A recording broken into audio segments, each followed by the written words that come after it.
Hello friends, welcome to my channel. இன்றைக்கி நம்ம என்ன பார்க்க போகிறோம்னா எம்ஐ செக்யூரிட்டி கேமரா பேசிக் அதோட அன்பாக்ஸ் பார்க்க போகிறோம்.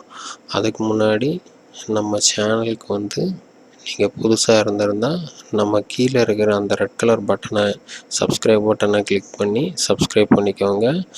உங்களுக்கு உடனுக்குடனே நோட்டிஃபிகேஷன் வரணும்னா பக்கத்தில் இருக்கிற பெல்லில் ஆல்னு வருதான்னு பார்த்துக்கோங்க. ஓகே, தென் நம்ம வீடியோக்குள்ளே போகலாம். இப்போ பார்த்தோம்னா இதை அன்பாக்ஸ் பண்ணுறோம். இதில் என்ன இருக்குன்னா ஒரு அருமையான கேமரா இருக்குது. இதோட ஆப்ஷன்ஸ் அருமையாக எக்கச்சக்கம் இருக்குது. ஸோ என்னெல்லாம் இருக்குதுன்னு பார்த்தோம்னா இதில் ஒரு அருமையான பிளாஸ்டிக்கில் இது செஞ்சுருக்காங்க. பின்னாடி ஒட்டுறதுக்கு எந்த ஆப்ஷன்ஸும் கிடையாது. பட் அதில் ஒரு QR கோட் இருக்குது, எம்ஐ லோகோ இருக்குது, அப்படிப்பட்ட ஒரு சில ஆப்ஷன்ஸ் இருக்குது. தென் பின்னாடி பார்த்தீங்கன்னா ஒரு ஸ்பீக்கர் கூட இருக்குது. அது எதுக்குன்னா டாக் பேக் யூஸ்க்கு நமக்கு யூஸ் ஆகுது.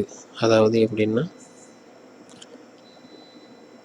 அந்த சைடு பார்த்தீங்கன்னா ரீசெட் பட்டன் இருக்குது. இந்த பட்டனை ப்ரெஸ் பண்ணி தான் நம்ம கனெக்ட் பண்ணுறது, தென் ரீசெட் பண்ணுறது, அதர் டிவைஸை கனெக்ட் பண்ணுறது, ஒய்ஃபை கனெக்ட் பண்ணுறது, அந்த மாதிரி விஷயங்கள்லாம் நம்ம பார்த்துக்கணும். தென் இந்த சைடு பார்த்தீங்கன்னா மைக்ரோ SD போடுறதுக்கு ஒரு ஹோல் இருக்குது. இதில் நம்ம 64 GB வரைக்கும் மைக்ரோ SD கார்டு போட்டுக்கலாம். அதனால் 10 நாள் வரைக்கும் ரெக்கார்டு இருக்கும். ஸோ பின்னாடி கீழே பார்த்தீங்கன்னா மைக்ரோ USB போர்ட் இருக்குது. இதில் தான் நம்ம இதுக்குள்ளே பவர் சப்ளை கொடுக்க போகிறோம். பின்னாடி இந்த ஓட்டையாக இருக்கிற பார்த்தீங்கன்னா ஸ்பீக்கர். அது மூலமாக நம்ம நம்ம மொபைலில் இருந்தோ இல்லை நம்ம டிவைஸில் இருந்தோ பேசுகிறது இதில் கேட்கும்.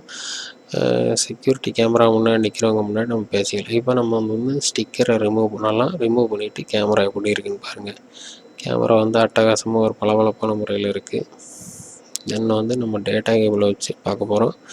டேட்டா கேபிள் பார்த்திங்கன்னா கிட்டத்தட்ட ஒரு 1.5 மீட்டர் நீளத்துக்கு மேலவே இருக்குது. இது கரெக்டாக நமக்கு ப்ளக் பாயிண்ட்லேருந்து எவ்வளோ தூரத்துக்கு நம்ம கேமராவை செட் பண்ணுறோமோ அந்த நீளத்துக்கு இருக்குது. நமக்கு இது போதுமானதாகவே இருக்கும்னு நம்புகிறோம். தென் நம்ம நெக்ஸ்ட்டு சார்ஜர் பார்க்க போகிறோம். ஸ்டாண்டர்ட் சார்ஜர் தான், 10 வாட் சார்ஜர் தான். சார்ஜர் நல்ல பவரிங் எஃபிஷியண்ட்டாக இருக்குது. எவ்வளோ நேரம் ஆனாலும் ஹீட் ஆகாமல் நல்ல முறைக்கு யூஸ் ஆகுது. ஸோ நம்ம இதோட இந்த அன்பாக்ஸை முடிச்சுக்கலாம். தேங்க்யூ ஃபார் வாட்சிங் மை சேனல் ஃப்ரெண்ட்ஸ். தென் நீங்கள் நம்ம சேனலுக்கு புது ஆளாக இருந்தால் நம்ம வீடியோவை சப்ஸ்கிரைப் பண்ணுங்கள். Thank you friends.